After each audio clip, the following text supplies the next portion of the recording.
فتح مکہ اسلام کی باطل پہ فتح ہے، اور چھوٹی موٹی فتح نہیں، بغیر جنگ کے فتح ہے۔ کیا بات؟ میں چاہتا ہوں جہاں سے اظہر بھائی نے روکا ہے وہیں سے آغاز کریں۔ آپ جس واقعے کی طرف اشارہ کر رہے ہیں اس صحابی کا نام ہے حاطب، ٹھیک ہے، جن کے اہل و عیال مکہ میں تھے۔ یعنی یہ دو روایات ہیں، جو اظہر بھائی نے کہا وہ بھی کتابوں میں موجود ہے، اور یہ جو آپ بات کر رہے ہیں وہ بھی موجود ہے۔ تو جب وہ خط پکڑا گیا اور رسالت مآب مسجد نبوی کے ممبر پہ آئے اور سارے اصحاب جمع تھے، تو آپ نے ایک دفعہ مجمع کی طرف دیکھا اور دیکھنے کے بعد کہا کہ میں نے پروردگار سے یہ دعا کی تھی کہ ہمارا یہ عمل، یہ تحریک، یہ یہاں سے لشکر کشی کرنا، یہ ہمارا منصوبہ دشمن سے محفوظ فرما۔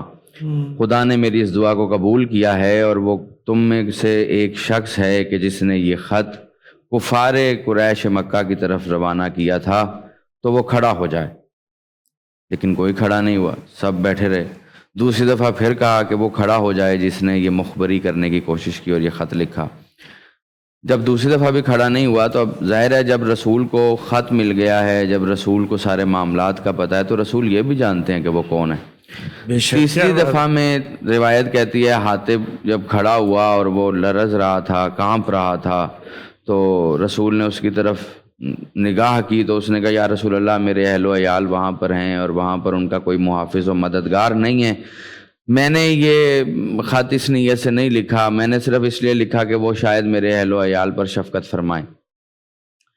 تو خلیفہ ثانی کھڑے ہوئے، حضرت عمر نے کہا یا رسول اللہ مجھے اجازت دیں میں اسے قتل کر دوں، اس کا سر قلم کر دوں۔ تو رسول نے کہا نہیں، اسے مسجد سے نکال دو۔ تو اصحاب نے اس کی پشت پر تھپڑ مارتے ہوئے اسے مسجد سے نکال دیا۔ دیکھیں یہاں پر ایک بات یہ ہے کہ جب آپ نے رسالت مآب کو مان لیا ہے نا، تو پھر رسالت مآب کی ماننا واجب ہے۔ ایسے اگر آپ اپنی جان، اپنے بچوں کی جان، اپنے مال کو محفوظ رکھنے کے لیے رسالت مآب کی بات کہی ہوئی گستاخی کر دیں گے یا نہیں مانیں گے، تو مال اور بچے تو بچ سکتے ہیں، ایمان نہیں بچ سکتا۔ کیونکہ خاتمہ بالخیر تب ہوگا کہ جب آپ وہ کریں جو پروردگار عالم نے اور پروردگار عالم کے مظہر حقیقی نے کہا ہے، اور اگر آپ اس کی نہیں مان رہے تو پھر آپ کو کچھ بھی ماننا اور کہنا اور کوئی بھی عذر اس کے ہاں خاطر خواہ آپ کو بچا نہیں سکتا۔ اب لشکر اسلام 10,000 کی تعداد میں جو مختلف ٹکڑوں میں رکھا ہوا تھا، ہر قبیلے کے لحاظ سے، مہاجرین کا الگ تھا، انصار کا الگ تھا، ایک لشکر بنا ہوا تھا۔ اب جب یہ مکہ کے گرد و نواح میں پہنچا اور سارے معاملات ہوئے، اور جب مخبری شروع ہوئی، اور جب ابو سفیان خود آیا دیکھنے کے لیے، اور اس نے دیکھا کہ ایک ایسا لشکر ہے یعنی جو پانی بھی زمین پہ گرنے نہیں دے رہا، تو جناب عباس ابن عبد المطلب کو ابو سفیان نے یہ جملہ کہا کہ تمہارے اس ہاشمی جوان نے تو بادشاہت قائم کر لی، سلطنت قائم کر لی۔ تو جناب عباس ابن عبد المطلب نے اس کی طرف دیکھا، خاموش ہو جائے، یہ سلطنت نہیں، اسے نبوت کہتے ہیں، یہ اعجاز رسالت ہے، یہ کوئی دنیاوی بادشاہوں کا کام نہیں، نہ ان کو یہ بادشاہت مل سکتی ہے۔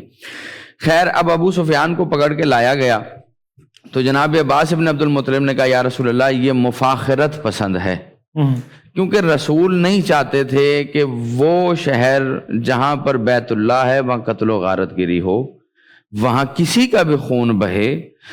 تو رسول نے اسے یہ کہا کہ ٹھیک ہے جناب عباس ابن عبد المطلب کے مشورے پر، کہ اگر تم ایمان لے آتے ہو تو جو بھی تمہارے گھر میں رہے گا اسے بھی امان ہے، اور یہ جا کر تم اعلان کر دو۔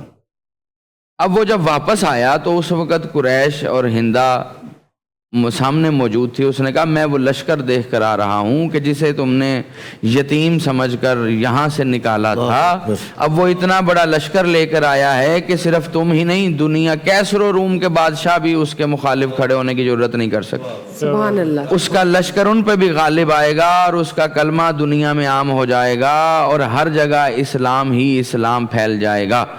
اتنا کہنا تھا کہ ہندہ نے کہا کون ہے جو اس کو قتل کر دے کہ یہ ہمارے لیے ایک بری خبر لے کر آیا ہے۔ استغفر۔ یعنی اس حد تک مکالمہ ہوا، حالانکہ جناب سفیان اور ہندہ کوئی غیر محرم نہیں تھے، یعنی بڑا کلوز تعلق ہے اور اہل اسلام جانتا ہے۔ بہرحال اب یہ ہوا کہ جب رسول اکرم یعنی رسول نے حکمت عملی کا جو مظاہرہ کیا ہے کہ کس طرح فتح کی جائے اور اس کے بعد ایک مسلمان کو اور صاحب اسلام کو کیسا رویہ اختیار کرنا چاہیے، اس کی بہترین مثال فتح مکہ ہے۔ جب رسول داخل مکہ ہونے لگے تو رسول نے لشکر کو ایک ہی رستے سے داخل نہیں کیا، مختلف رستوں سے رسول نے کہا کہ بکھر کے داخل ہو، تاکہ اگر کہیں سے کوئی مزاحمت ہو تو اس کو وہیں پر روکا جا سکے، وہ ایک بڑی جنگ میں تبدیل نہ ہو۔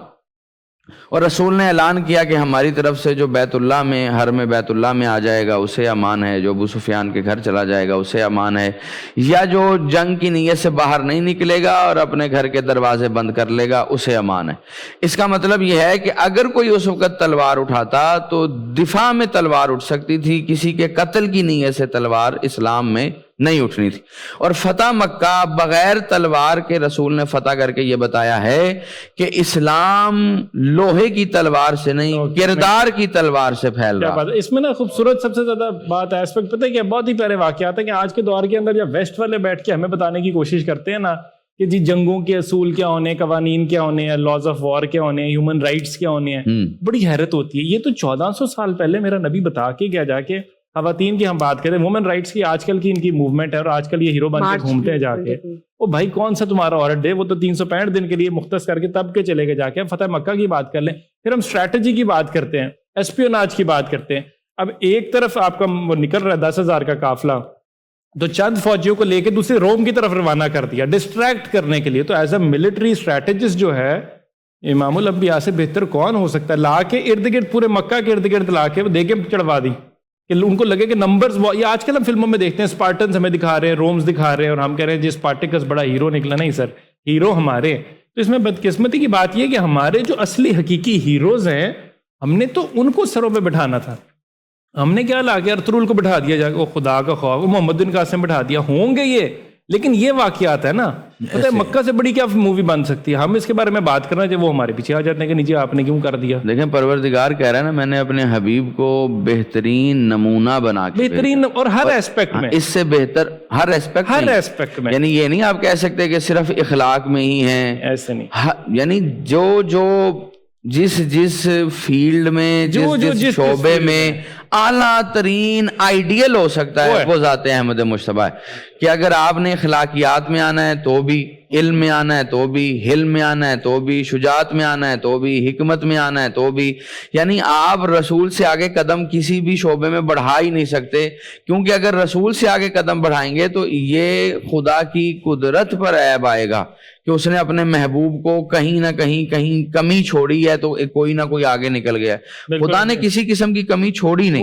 اور ہر جگہ پہ ایگزامپل چھوڑی ہے۔ ہاں بالکل، ہر چیز میں خوبصورت بات تو یہ ہے، دین مکمل ہو جاتا ہے نا اسماعیل۔ رسول پاک صلی اللہ علیہ وآلہ وسلم خاتم النبیین، آخری نبی ہے، ان پر دین مکمل ہو گیا۔ تو اس کا مطلب ہے کہ اب انہوں نے جو ایک حدود کر دی ہے fix, economic point of view سے، socio political point of view سے، سوسائٹی کی ڈیولپمنٹ کی اگر ہم بات کرتے ہیں، سوسائٹی کے باقی نارمز کی بات کرتے ہیں، جو ٹیبوز ہم نے بنائے ہوئے، ہمارے بنائے ہوئے ٹیبوز ہیں، ان کو اگر آپ سائڈ پہ کریں تو یہ جو آلریڈی اسلام کی ہسٹری میں ساری اسٹریٹجک انفارمیشن ہے اور فارمیشن اور اسٹرکچرز ہیں، وہ آلریڈی امت کے مسائل کا حل جو ہے نا ان کو پڑھ لیں تو ملتا جائے۔ دیکھیں انسانی زندگی کے جتنے بھی معاملات، سارا کچھ، انسان کی پیدائش سے لے کر اس کے موت تک، ایک غریب سے لے کر حاکم وقت تک، ایک فوجی سے لے کر سپہ سالار تک، ایک خریدار سے لے کر تاجر تک، صحیح بات ہے، ہر معاملے کے اندر نبی کریم صلی اللہ علیہ وسلم کی ذات ہمارے آئیڈیل ترین ہے۔ آئیڈیل بالکل۔ اور آپ